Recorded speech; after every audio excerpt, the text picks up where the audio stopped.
মারাচ্ছে, আর পরের দিন একটা SMS আসছে। পারে কোন রাজনৈতিক দল? আমি ইলেকশন কমিশনে আজকে কমপ্লেন করেছি। হবে ভাই, মাফলার গেছে, হাওয়াই চটি যাবে। আর পয়লা ভাইপোটা আমার উপর ছেড়ে দেন, পয়লা ভাইপো আমার উপর ছেড়ে দেন, পয়লা ভাইপোটা আমার উপর ছেড়ে দেন, আমি বুঝে নেব ওটা। 11 সালের পরে আসা মাল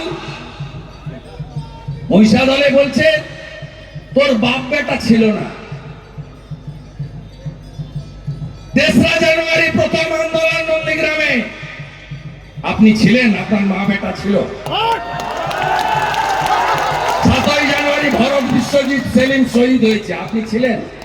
আপনি তো হসপিটালে ক্যাডবেরি আর স্যান্ডউইচকে টাটার কারখানা ভাঙলেন, সিঙ্গুরে বেকারদের সর্বনাশ করলেন। 14ই মার্চ সন্ধ্যাবেলা এসেছিলেন ক্ষুদিরাম মোড় থেকে, সিপিএম এর বন্ধুরা তাড়িয়ে দেয় আপনাকে। প্রচুর পুলিশ, আমার সঙ্গে তখন পুলিশ ছিল না, সিকিউরিটি ছিল না। একা যেতাম রায়পুর মোড় দিয়ে মগরাজপুর হয়ে, একা যেতাম হসচড়ার ভিতরের রাস্তা দিয়ে। পাবলিক নিয়ে যেত আমাকে, আপনার কাছ থেকে সার্টিফিকেট নিতে হবে আমাকে। আপনার মা বেটা কোথায় ছিলেন? 15 তারিখ সকালবেলা নন্দীগ্রাম হসপিটালে গিয়ে অজ্ঞান হওয়ার নাটক করে পালিয়ে গেছেন কলকাতায়।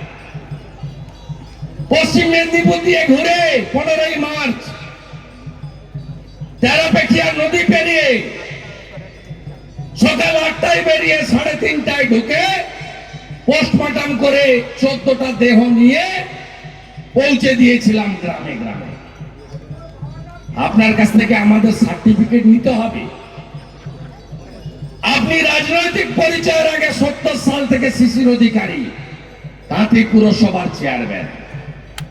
আপনার দলের তৈরির আগে 95 থেকে আমি কাউন্সিলর। আমাকে আক্রমণ করা মানে, আমাকে অপমান করা মানে কি আপনাদের অপমান নয়? মেদিনীপুরের অপমান নয়? এই কলকাতার ফাঁদ বাড়িতে থাকা লোক আমরা গাঁয়ের লোক বলে, পান্তা মুড়ি খাওয়া লোক বলে, কৃষক পরিবারের লোক বলে, তো আপনি যা খুশি বলবেন। আপনার পুলিশ আছে না? চিরদিন কাহারও সমান নাহি যায়। আজকে যে রাজা ছিল, কাল সে ভিক্ষা চায়। আপনি দেওয়াল লিখনগুলো পড়তে পারেননি।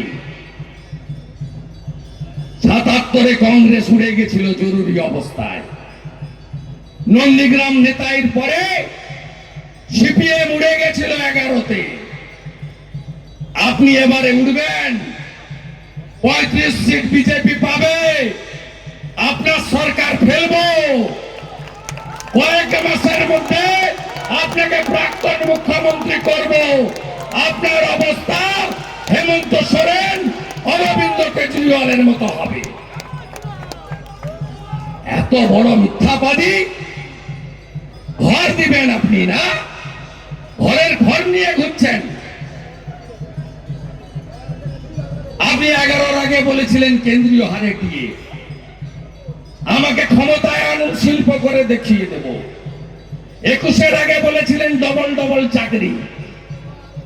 ওটা মোদি ভ্যাকসিন নেব না আমরা, আমি কিনে দেব ভ্যাকসিন। কত দম্ভ!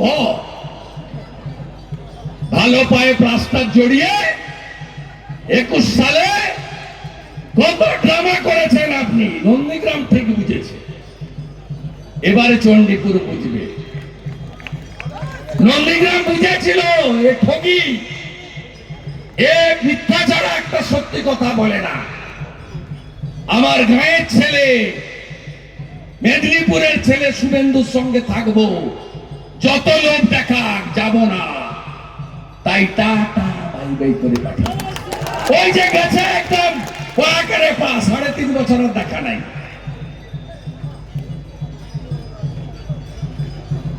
আপনি প্রথম গিয়ে মোদিজির ভ্যাকসিন নিয়েছেন, আপনি পাবলিক পেয়েছে পরে। আপনি এসএসকেএম হসপিটাল থেকে এনে আগে ফুড়ে দিয়েছেন গায়ে। হারাতে হবে এদেরকে।